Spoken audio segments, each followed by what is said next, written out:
All right, welcome to the Eric Tries Too Hard podcast, episode 122. I think I'm going to call this Road to Ottobar. The reason why is, if you've been listening to this podcast the last 2 weeks, I've got a show coming up that I'm booked and at the Ottobar in Baltimore, Maryland, legendary club, on Wednesday, June 22nd at 9 p.m. So if you're in the area, come on out to that. And with me are a couple of the comedians, and hopefully we'll be joined by even more the comics on the show. So let me introduce you first, both past guests that you may recognize. First, we have our headliner, Mr. Mike Moran. How's it going, Mike? Good, man. Thanks for having me. Yeah, of course. Fuck this talk show shit. I mean, I'm not trying to Why is there like a delay there, like I'm on the moon or something? I don't know. Where are you? What the hell's going on here? This has never happened before. There's like like we're talking via satellite in 1992 about the Kuwait conflict. Well, we can talk about that. We can talk about whatever you want to talk about. But like, dude, now I'm just waiting for the delay. No one's gonna notice it's your shitty internet connection at our mutual friend's house. But yeah, all right. Well, then we'll come back to you. So we also have another comic on the show. Back to work, Blitzer. Yeah, yes, exactly. Fucking me up. All right, we have another comic who is also on the show, Mike Furr. How's it going, Mike? Hey, I'm doing great. How are you? Good. Hey, see there, no delay. Suck it. Just call you by your last names now. This is confusing. Yeah, you can do Mike and Michael. I can't do. Oh yeah, do you? Well, both of our last name is Furr, so. Yeah. Yeah. Well, yeah. Which one of us are you talking to? Fucking fuck. All right. So this is how we'll address it. So, Mr. Michael Furr, I heard you through the grapevine by talking to you yesterday that you did some shows up in Pennsylvania this past weekend. How'd those go?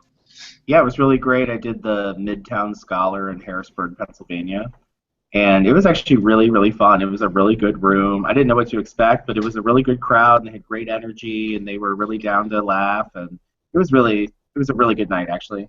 Wes Martin was the host. It was really fun.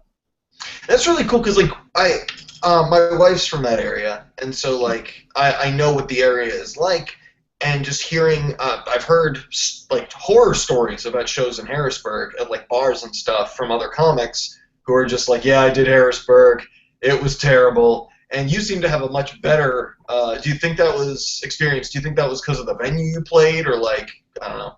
Yeah, I think it was definitely the venue. We were in a bookstore that had a couple stages set up in it, one for music and one for performance, and it was like really all ages and all races and everything, but it was just a really positive vibe, and they were just there to have a good time, and it was fun. I really enjoyed it. I was worried I'd have to sort of like tailor my set a little for a slightly different audience, but when I got there, the first two comics that went up, I was like, oh wow, these people just want to hear anything. You know, they're not persnickety or weird or anything. So it was really fun, and the place was actually really beautiful. The bookstore it was in, it was really nice. There were scholars. There were scholars, and they weren't persnickety.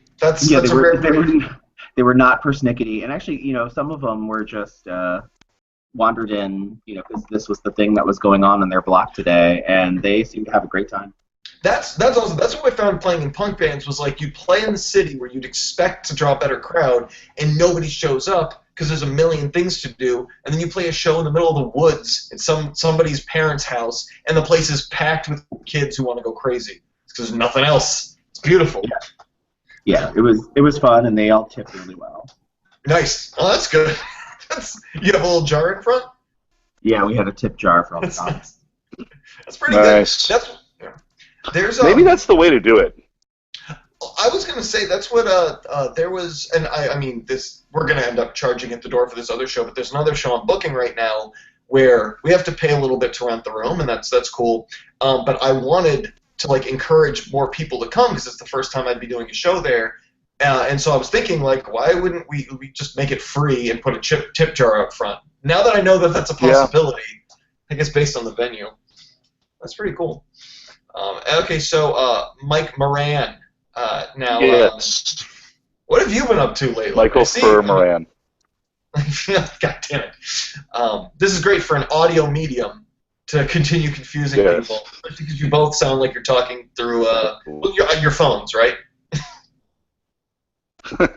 Yeah. The hell else would it be? Via satellite. I have like a whole like old-timey recording reel set up, and like I'm in a soundproof booth. I feel like in those old 50s. I feel like whatever you're using has a crank. Whatever you're using has a crank. Right. That's what I'm. Yeah. When I hear quality. Yeah. All right. So what have you been doing this last couple weeks? Nothing. God damn it! Okay. You know what? Okay. Here's a little story I want to tell. So I had you as a guest on my podcast. You did 2 episodes the first time you came on, and mid-level energy. And you were making some interesting points, asking some cool questions, like making a couple jokes. And so then we did more podcasts, and you always kind of had that, hey, yeah, cool. And so I was like, oh, that's just Mike, because that's kind of how you are in person in some ways. And then I listened to fucking Digression Sessions, and your goddamn Morning Zoo energy. What are you talking about? What? I have this same amount of deadness in my soul on the Digression Sessions, if not more. I call bullshit. No, but really? when I heard that, I was like, who the fuck is this guy? Where is he? No, just the energy. You still bring the same amount of I don't want to make fun of you too much because your podcast is really good, so I feel like disingenuous bashing it. But anyway, all right, sweet. So you haven't been doing nothing. That's awesome. Yeah. Way to pull up your end of the conversation. Oh, man. No, you know what I've actually been doing that's really fun is you're a fan of the last podcast on the left, correct? Okay, go on. Let's say yes, and then we'll talk about it. Go on. Okay. I've been like starting threads on there just to kind of flex my writing muscles because I'm kind of in between writing jobs. And it's been super, super fun. Okay. Dude, that's also, I've noticed that. And oh, by the way, Mike Furr, if you can hear this, I know you're on mute. You can always jump in. I didn't explain the rules to you. Just talk whenever the fuck you want to talk. I just didn't want you to hear me. Quiet! I'm trying to talk. That's the energy and openness. Don't mute yourself, son of a. Well, if you're chewing, I gotcha. So you asked if I'm a fan of the last podcast on the left. What the fuck is? Wait, no, we should let Michael. No, we should let Michael say what he was gonna say. I was just joking. No, I thought he was chewing. God damn it! I'm trying to eat. Stop! I'm eating. Yeah, Mike. So what the fuck is last podcast? What's the gentleman's name? What the fuck is the last? Aren't you? I swear you're a fan of it on Facebook. Of course I'm a fan of it on Facebook. It's a group with a bunch of comics just talking about stuff. I want in on that. So like. But I've never listened to it. I don't know what it is. And based on the things that people post that are and are not podcast related, what the fuck is that thing? It's like rotten.com in a Facebook group. What the fuck is it? Well, first of all, let's talk about you. So basically you're admitting to being the kid that draws dead Kennedys logos on his backpack but has never once heard them. Yeah, and also posting on a page and getting over 200 likes for something I wrote. Yeah, go on. It's not like rotten.com in that it's like not that exploitative. It's not like disgusting, hateful depravity, but it is like it's about serial killers and spooky things and urban legends and ghosts and stuff like that. Okay, but they're actually very careful to not be like dicks about it, Like if anybody like posts anything like super offensive, they'll take it down, or they don't make fun of the victims. That's the only place I see gore, and I've never searched out gore, and so every time I'll scroll Me neither. through it, I'll be like, oh Jesus, dude. I've had that experience there too. I think they're cracking down on it a little bit though. Yeah, no, I actually saw it, and I didn't know what the podcast was about. I didn't even know it was a podcast until people started. Like, I just saw it was like I joined a bunch of podcasting groups when I was trying to get other people to be on my podcast, and so that one I just saw people posting funny things. You post a lot of great stuff on there that gets people talking. Oh yeah, I always like all your posts, and I think about trying to figure out how to exploit that to like our benefit. Yeah, the only way to like benefit from that is just more people see your name and they go, oh, that's that guy. Yeah, by the way, never change your profile picture. The amount of times that people like they just know that picture and kind of remember your name. So the more often you change it, it's almost like you're like changing your band name. Really? Like, yeah, that can happen. I mean, it's not like a hard and fast rule, but like in those groups, because I used to do that in pop punk groups for my band. It's like you get recognized eventually if you keep contributing, and not as people aren't fans of yours. They're just like, oh, that guy's cool. That guy helps make this group a fun place to be, and so that's the best you can do. And if people decide to check you out, then you've done this. Make sure a picture on your page when they go to your Facebook page is you doing stand up. Put stand-up comedian with a link to your your stand-up page right there in your occupation, and then they find it themselves. Like that's really it. Yeah. Okay. Actually, like if you're done chewing, what are some of your strategies to promote yourself as a comic outside of actually just doing comedy? Like what do you do beyond shows? I do a lot of social media. That's pretty much the only tool I have at my disposal on a regular basis. So I try to promote everything as my own Facebook page, my comedy Facebook page, Twitter, Instagram, whatever I can do from my own computer at home. Yeah. I mean, I did 3 podcasts today. Jesus. Well, this is the 3rd one, and I've talked about the gig at the Ottobar and about Rain Bros and everything else that I'm doing. So, if I can keep up getting bookings for podcasts, once a month, and I can just talk about all my shows there, and hopefully that will also help drum up some extra traffic. No, that's great. Like, so that's one thing that's really cool about comedy, and let me get both of your opinions on this, even if you disagree. But like, I feel like comedians have an advantage in the social media game because the whole thing with I always look at things from a band perspective. It's like with a band, you can either put out content or you can network. Or whatever, and so it'd be like the networking would be like if you're on a podcast or you're posting something in a group, you're just being yourself, kind of. You're not like playing music live on the air, and you're not like always incessantly posting the same songs over and over again. Or you can put out new music. Those are the things that you can do. With comedy, I feel like a comedian, every tweet you make you can make a joke. So you're doing both content and networking, or whatever you want to call it, social media networking. Do you guys feel like that you have an advantage because you're able to kind of do both? And if so, how do you kind of like use that? I have found that nobody really cares about anything I say on Twitter. So nobody cares. Moran. I don't know. For me, like I don't really have anything to compare it to, so it's hard to tell. It does seem like it does seem like if you start a band, it's just like there's so much to get through to get anyone to care, and it might be a little bit easier with comedy.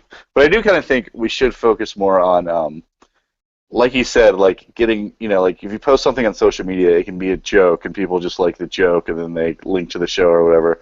I think we should make like posters actually funny. You know what I mean? Like, because everybody makes like a silly poster. You know what I mean? You mean 5 comedians shrugging with a pun on the top doesn't qualify? Right. Yeah, like funny pictures exist. It's like possible to make a picture that's actually funny and not just like silly. You know what I mean? Yeah. That's a good difference. So it's like if we could make a poster that's actually funny, then I think that would attract a lot of people.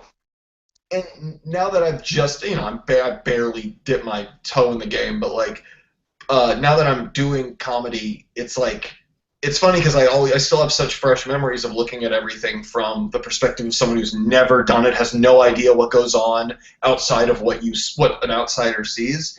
The amount of times, so I totally get the silly posters now because it's like you have to, now that we made our poster, and I was like, fuck, I didn't specifically write stand-up comedy on it.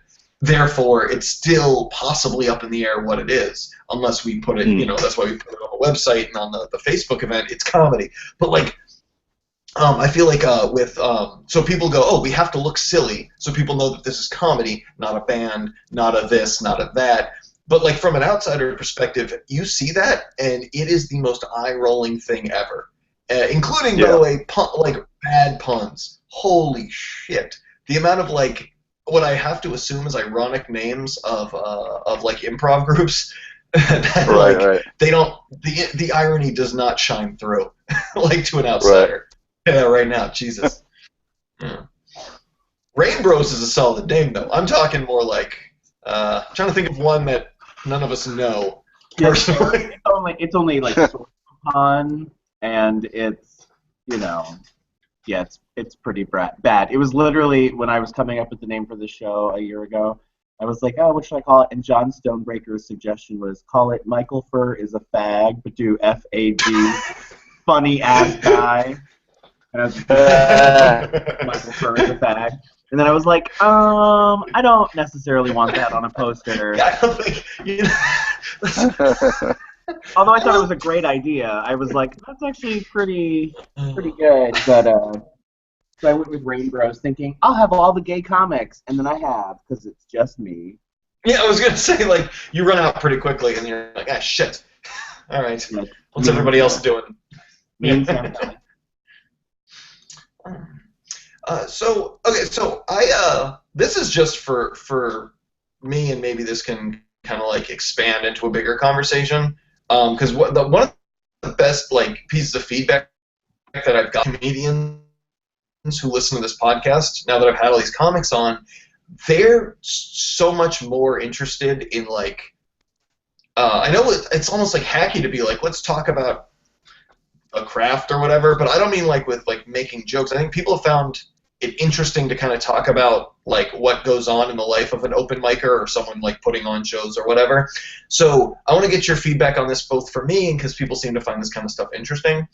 So last night I did Bunny, who hopefully will see this and jump on the podcast soon, who will be at the Ottobar show. I did her open mic night last night, and I was like, okay, I'll open with my standard opener that's done well almost every time I've done it, and then I'll do some new stuff, and then maybe use some of that stuff for the Ottobar show. Just a quick, easy prep for the Ottobar show. And for the second of maybe like 12 or 13 times I did this intro joke, it straight up bombs. It has not happened in months, and now I'm all like completely confidence shaken. And so like, I know there's the standard, like, oh, any crowd is different, and there's a million reasons why this particular crowd, mostly because there were 6 people by the end of it, and we're tired, blah, blah, blah. But, like, how do you guys shake that when you're like, I know this bit has worked so many more times that it hasn't worked, but then you, like, have your confidence shaken? Like, what do you do with that? I know that I had a good show in Harrisburg, and I was feeling really good about it, and then I did the early show at Zizmo's. And I totally ate a dick on stage. So it was like, whatever. I don't really have to necessarily shake it. For you, that means you killed, though, right, Mike? Yeah. I like literally ate a dick. That's well. You saw the poster and you ran with it. Yeah, of course. For Mike, he's like, I totally sucked dick that night. It was awesome. I totally ate a load. And I don't know, I don't need to like really shake it off, but I need to like do comedy again to just kind of like refresh my palate and get the bad taste out of my mouth. But it doesn't really like shake me anymore, especially if it's an open mic. But at a show, like if I'm doing a big show and I really set out to do what I feel is already really good material, and I feel like I've really worked on it, and it wouldn't work out. It always has in that situation. But if it didn't, then I think I'd probably be pretty shaken. But for like an open mic or just a little gig where I'm doing 3 minutes or 5 minutes, whatever. I just need to do it again to have fun again. How do you handle that, Mike? Oh, I'm sorry. Do you just always kill? Yeah, I don't know what it's like to have something bomb. So, no, I do have that pretty frequently. I'm still perplexed by it. I feel like most comedians have like a bag of bulletproof jokes they can always use, and I don't really have that. Like mine hit or miss all the time. But I found that just like through viewing other comedians, a lot of times a good comedian, if they're telling the joke and the audience just doesn't get it, it's like they still, if they're confident in themselves, they know it's still a good joke and that most audiences are going to get it, and that this audience is just like, they're just like not, on board with this. Yeah. So I think like a lot of good comedians just have the confidence to be like, well, I know that's good, but this audience just doesn't like it and just not care and move on. That's good. I think for me, Oh, sorry. Go, Mike, go. I was just saying, I'm always shocked that, like, if I have 2 shows 2 days in a row, or even 2 in one night, I'll do the same jokes in what I feel like is the exact cadence and order, and people are just like lukewarm to it, And it's like every once in a while you look out and someone in the audience, you're like, oh, they didn't like that. That one person really didn't like this, and you just pick that up. But it's just weird when you're like a whole room sometimes. You're like, really? Like none of you? I feel like I just did this the exact same way for a similar crowd, and they liked it. So that always, like, I can never figure that out. Like I don't talk about mass mentality. I feel like maybe I can't recreate my tone. I don't know what it is, but that always drives me crazy. Because I'm like, what? I think these jokes are fine. Yeah. I think what shook me was just knowing that was like, oh, that's an easy joke that I can just open with, get a couple, and then just get rolling. And I'm like, if I fucking bomb my first 30 seconds, Jesus Christ, fuck me. Although, I was actually happy. I need to listen to it. I might have just sped through it. That might have been what it was. Because I hadn't been on stage in like 10 days, and I'm so fucking new that it totally, like, I'm prone to a lot of, like, rookie mistakes. But I gotta listen to it, but I feel like pure bombing. And by the way, the 2 people who weren't comics, who were right in front of me, were, like, they looked into it, but they didn't laugh until other people in the room laughed at various other jokes. And so I was like, maybe they liked it if they didn't want to be the only ones laugh. I don't fucking know how it goes. I was already comic number, like, 17 that night, so it's not really, like, whatever. But, like, fuck, who gives a shit? I lost my point. You know what? I did not drink before this podcast. And I know you guys don't do that at all, but, so I did take half a sleeping pill, because I wanted to keep things interesting. So, we'll see. We'll see as it gets past 11 o'clock. We'll see how my brain keeps up. Mike, you don't drink? I drink at shows, but like like I'll have like a. Oh really? I have like 2 mixed drinks usually if I'm at like a comedy show.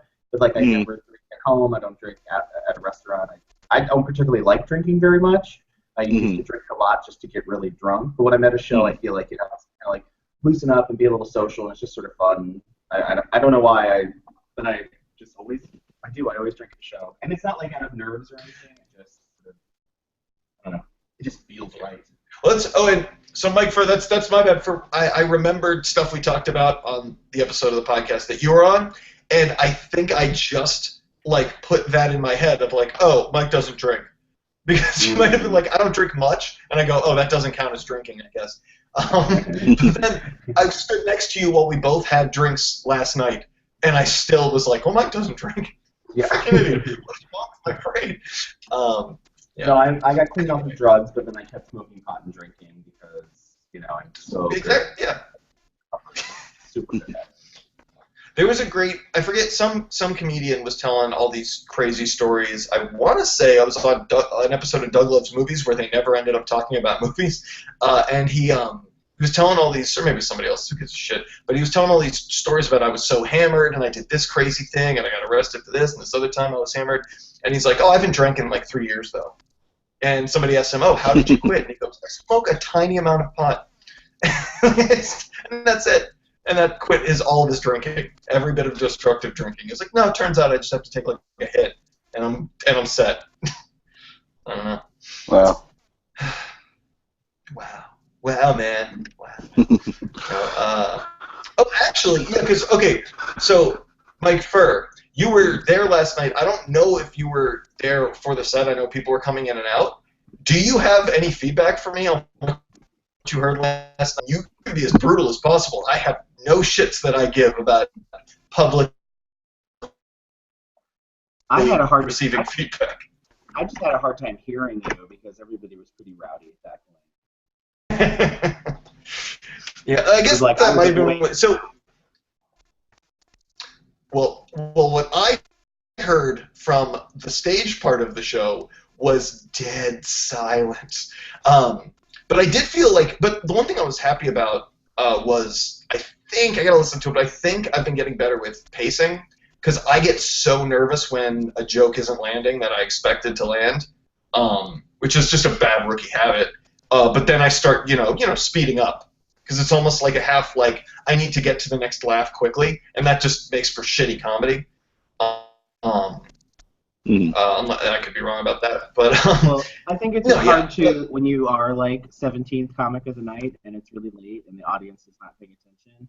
It's like you sometimes you can't do your like normal pace and tone, and you kind of have to like Mike Moran. You have like a particularly good ability to use your sort of, you have like a calmer cadence through most of your comedy, and people do listen. Like people are engaged with you. I do all kinds of like voice lilts and tilts, and I'm talking to myself, but even last night, because I feel like people weren't paying attention during the open mic, I get sometimes a little quieter. I get sometimes a little more soft spoken, and because I guess I view some of my comedies kind of conversational sounding, that I just wanted to kind of maybe hopefully make people listen a little bit more. But yeah, I think like when you're at like an open mic especially, and there's a lot of people, if people aren't listening, maybe you do just have to be that little bit louder, punctuate those jokes a little bit more, cut out some of the like the in-between talk and build up. Yeah. People's attention spans are limited. And it's one thing to have your comic friends listen and they laugh and everything, but unless you're going to sit down with them and say like, okay, what did you like? What didn't you like? What should I do? What shouldn't I do? That can't always be like the litmus test. So it's tricky. Open mics are hard, and it has to be more about your individual work and growth, and sometimes less about like how the crowd really reacts overall. It's hard to say, because that is of course the litmus test by which all jokes are measured, is if somebody laughs. But there's lots of reasons people might not laugh at the end of an open mic, and it's not necessarily because the jokes that you were telling at that moment weren't necessarily good. So it's tricky. You make a good point, and that actually leads to something I am curious about. I've asked a lot of comics this, and I get such mixed reactions for this. In a situation where, say you're at an open mic, or even like basically a show where you're there to work on something, or to like just keep your chops up. Not a show where it's like the promoter's counting on you to like kill for your entire time. It's a show that's you're just doing it for you. There's really no pressure. If the crowd is not either, whether it's focused, whatever it is, and you're really trying to work on material, should you just plow ahead, or should you go, you know what, I need to abandon what I'm doing and just get the laughs for the next 5 minutes and do what I know I need to do to get this crowd to focus, even if that means abandoning the thing I was going to work on? Like, what are your general thoughts on that? It can be one or the other, or mixed, I know. Well, are you talking about an open mic or a real show? Well, let me clarify. If I say real show, I feel like there's a lot of things some people might consider real shows that are a lot closer to an open mic than a show where a promoter is expecting you to do what, like it's kind of like, yeah. So let's call it an open mic or a showcase at an art space with 20 people in the crowd and 15 comics on the lineup. Let's say it's one of those two. Yeah. Generally, I would say work on your news, unless there's some reason that you need to impress the audience, like either there's someone who is considering putting you on a show or something, or there's just someone you want to have a good reputation with in the audience, or if you want to meet a girl.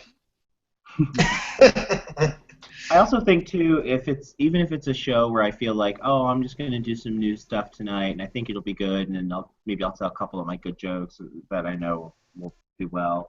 If the crowd is really feeling it and other comics are getting good laughs, then I'm probably going to want to also get laughs. I'm like, oh, you know what, this room is really kicking, and people are really into it. Then I might not do the stuff I was planning on doing, for the sake of being able to work on it, because I think like, oh, you know what, if I do stuff I'm pretty sure about, I know I could have a really good night tonight. But also too, I think I almost always, even when I'm telling mostly jokes that I've already told before, I try to frame them differently, and a lot of times I'll put them into a different story, and they're the sort of joke part. Really? of a story that happened to me recently or something that's going on right then. Like I can talk about how it's Gay Pride Month this month and tell jokes about being gay that I've written before and I know are good, and then just make a few new funny points about it being Gay Pride Month because that's what's going on right now. So it's like I like to mix in a little bit of new stuff with sets, even whole sets that I've already written and I already worked out because I know I can frame them differently or put them in a different story structure and they'll have an element of newness along with the stuff that I know is good. That's actually really interesting. Thanks for sharing that. Like that's really interesting because the way I've just found it in the short time that I've been doing this has been I write a bunch of jokes and there are some where like I just go there's not enough here to make something real out of it, or it's just an observation. There's no real connection there to like really like get a solid laugh. And then a few months later, I might have another joke that allows me to, remember that other joke I made? That actually goes really well while I'm talking about this other thing. But I've never had it where it's just like, I've never even really talked to anybody who's had it where they'll have like a new way to frame previous jokes. That's really cool. When did you start doing that? How long did it take you before you kind of like had the chops and the writing skills to make that happen? I have always had the chops. I was born with all the chops. I see how this is going. All right. The first time I ever did stand-up, I talked about a documentary that I had seen. I was like, I just saw this crazy documentary. Here's some funny jokes. And then I got an offer to do stand-up like within like 2 days of that, or 2 or 3 days. And I was like, I'm either going to talk about the exact same thing or have to write something completely different because I can't be like, but also the wrestler Mankind narrated this documentary. Like that makes no sense out of context. So so I had to kind of write a whole new set, and I was like, I can't just every time I want to do stand-up come up with a completely new 7-minute story. Yeah. I start writing like jokes, and I really only talk about like one of 7 subjects between like being bald, gay, being a nerd, drug addiction, father, my mother, and work. And those are like any story I'm going to tell is probably going to have an element of one of those things. So it's you basically just listed my bucket list. But go ahead. It's easy to come up with like a new thing I want to talk about with a crowd, but it's not always like and I can write X amount of jokes about it too. But I feel like I can tell a funny story about whatever, and then it's also a story about some subject that I have written jokes about for a while now. But yeah, it kind of felt natural to me because in my head I was like, I'll be this off-the-cuff comedian. It'll be real loungy. People just come in and I'll just talk about my day. And I'm like, that's sustainable. It's just not a fucking gig at Harry's that I do 5 nights a week. Yeah. That is not something that I can actually do. So I had to write the jokes and then still get to do the kind of style that I hope that I can. Sorry, Mike, you sound like you're descending into a well right now. I'm sorry, I was eating and I had to wash my dish. I'm sorry. Okay, no, it's okay. It got quieter and more echoey. And I was like, what the hell? All right. But yeah. Oh, Mike, you got a really good picture up because I know you don't have your video on. But you got your picture, I guess, is your standard Gmail picture. And it's great because it like cuts off right where your hairline recedes. And it just look great. Every selfie I take of myself is always like from the like forehead down and on my left side and at like a quarter profile angle because I'm one of those people who like has bipolar like visual like appearance issues where I'm like I look so great, everybody wants to fuck me, and then the next day I'm like, you're a garbage person, look at you, you're horrible, you're a burqa. And so you're an orca. You said wear a burqa. Like a whale? I said wear a burqa. And then Mike called you an orca.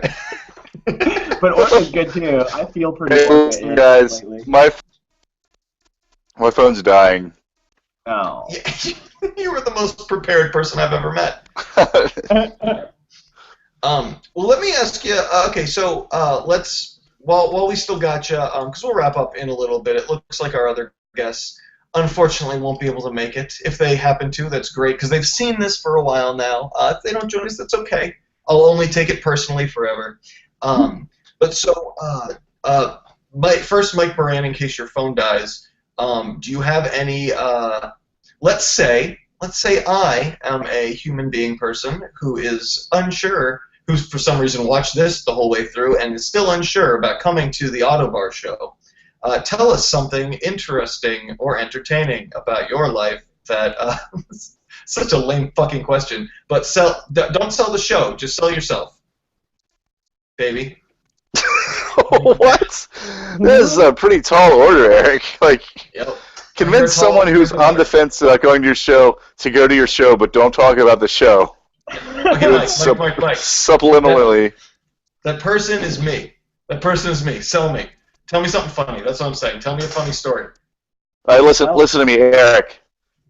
I can make you a lot of money, all right? A lot of money very quickly. But the forms that I give out to people, I left them at the Ottobar. I will be there Wednesday at 9. Can you meet me there? I think I can. I thought you were going to go. I thought you were going to go a whole Nigerian Prince angle, where you were just like, I just need like five. I need your bank codes, and we're all good. No, I was just trying to get you to tell a funny or interesting story. So go for it. Tell me something, and I was trying to make it as awkward as possible. I think it worked though. So tell me a story, son of a bitch. Let's see. I drove a woman to Alexandria today, and she was really nice and gave me a $10 tip. Nice. Yeah. Where? Okay. How many fingers did you use? For the tip? Yeah. Oh, just the tip. Okay, gotcha. This is going nowhere. Yeah. Mr. Right. Mike, could you tell us any kind of funny or interesting story thing, sort of, that's happened to you in recent times? No, I'm just kidding. You guys are such dicks. I got a new job, which is great, and because I was asked to resign from my last job, but I was only unemployed for a few days, so I got a new job that I'm really enjoying. So that's a good positive story, and I will not start today. That's good. That's great. All right, Mike Moran. Yes. You hear what Mr. Fur just did? Asked me to tell a story. Tell a story. Didn't fuck with me. With your goddamn low energy and whatever else. Oh, actually, let me ask you, were either of you at Bunny's open mic, not last night but the week before then? Like the Total Shit Show open mic? Yeah, totally. That's how we're going to close this. I want you each, we'll start with Mike Moran, then Mike Fur. Tell us your experience at that open mic. And Mike Fur, you can jump in too while Mike Moran's talking. I don't give a shit. A crowd full of people who had been drinking in the sun all day long. Total chaos, no respect for the performers, infighting with each other, and I am utterly shocked that there was not a fist fight. Utterly shocked. Between people in the crowd had infighting. Yes. Okay. I'm surprised there wasn't a fight between them or with a comedian. In fact, I got some good footage of the moment I thought was going to be the fist fight. Nice. Can you post that on the event page on Facebook and put it on the event page for the Ottobar thing? Sure. That's how we sell. That's how we move units, motherfucker. No. Who am I? You didn't even finish your set. You were just like, I'm done. Yeah, that's the only time I've ever done that. I was just kind of like, all right, this is stupid and pointless. Like, I'm not. I thought maybe. I mean, sometimes the jokes write themselves with people like that. But when you can't even get that out, it was just utter chaos. So I was like, you know what? Fuck you guys. I'm out of here. I guess that's kind of when I was talking about, like, at what point do you just abandon jokes and just talk to the audience? That's the point. Like, that's kind of what I was asking on. But it sounds like you just abandoned the audience. Well, yeah, with something like that. Yeah, you're not going to, work out a new bit with an audience like that. Well, I want to get Mike's first take on this, too. Before that, I wanted to, for me, my story of that is I had to go up on a sidebar open mic after a guy before me basically yelled the N-word at the crowd. Old white guy yelled the N-word at the crowd for about 5 minutes, and then I had to go up there. And the first thing I did was I accused him of stealing my bits, and that got a laugh. But after that, I was trying to do a bit, and no one wanted to talk about anything except for the crazy shit they just saw.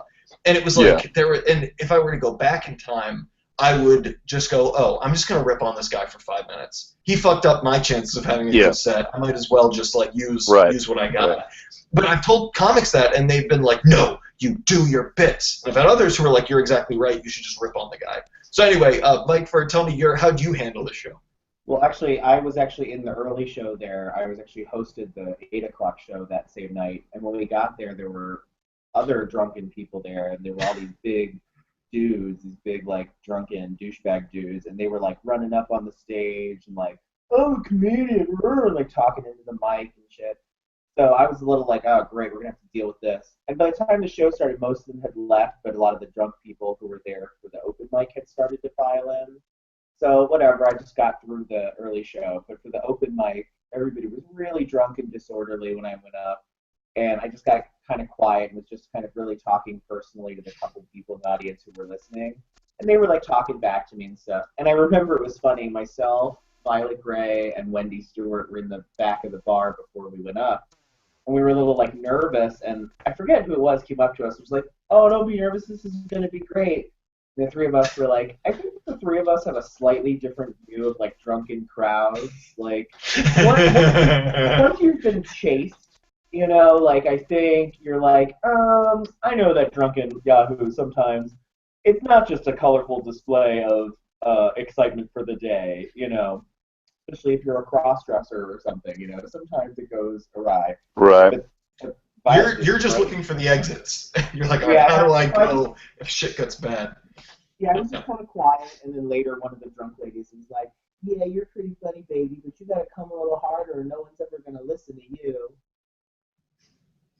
I was like, well, nobody I liked how they're giving that advice. Yeah. No one's going to listen. Oh, my God. Yeah.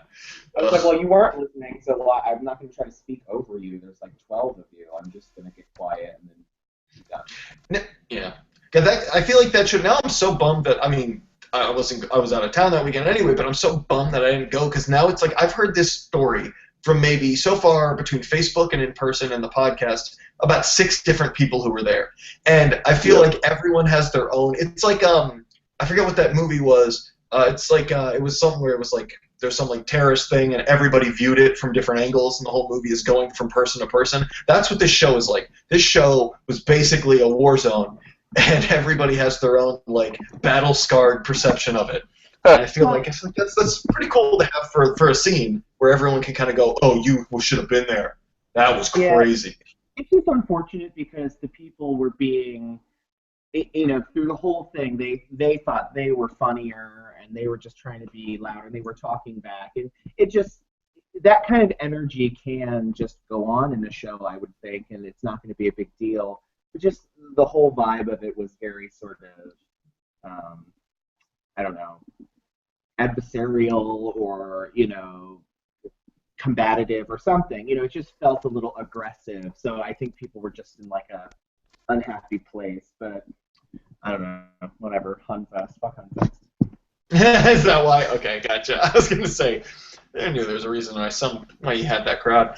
All right, well, we can definitely wrap up now before your phone dies and before Mike, you fully descend into the well. We can definitely finish this up. So give us any plugs, your Twitters, your Instagrams, your this, your that, and then we'll peace out. Bye. I'm dying. Bye. Bye. You're dying. What a dick. So Mike, all right, fine. You can find him at Mike Moran Wood on Twitter. You can listen to his podcast, The Digression Sessions, on I think just digressionsessions.com. And screw Mike, other Mike. Actually, Mike, do you go by Mike or Michael? I just been calling you both. In life, I don't care, but for on stage, I like to be introduced as Michael. Michael? Okay, cool. Well, I will keep that in mind. All right, sweet. Give us your plugs, Michael. Michael for comedy, Michael Cipher on Instagram and Twitter. I'll be at the Ottobar, and then I'm hosting the Thursday night Out of Towners Lesbian Women Gay Non-Binary show at the Crown. Friday I'm at Platform Art Center. Saturday is Rain Bros. Lots of stuff. Yeah, check out my social media, and then you can. Yeah, you'll find every show that you're doing forever because you're always doing shows. That's awesome. It definitely shows. Well, I want to gush very quick that at that open mic, you and there were maybe two others who really like. The crowd was kind of quiet. A lot of comics. It's an open mic. But like you definitely, and I know it's a little chaotic, but you still like.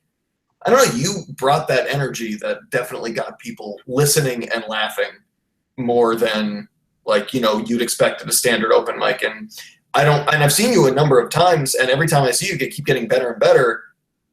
And you did, I mean, I have to attribute that to how frequently you do stand up and how much you're on stage, which is amazing.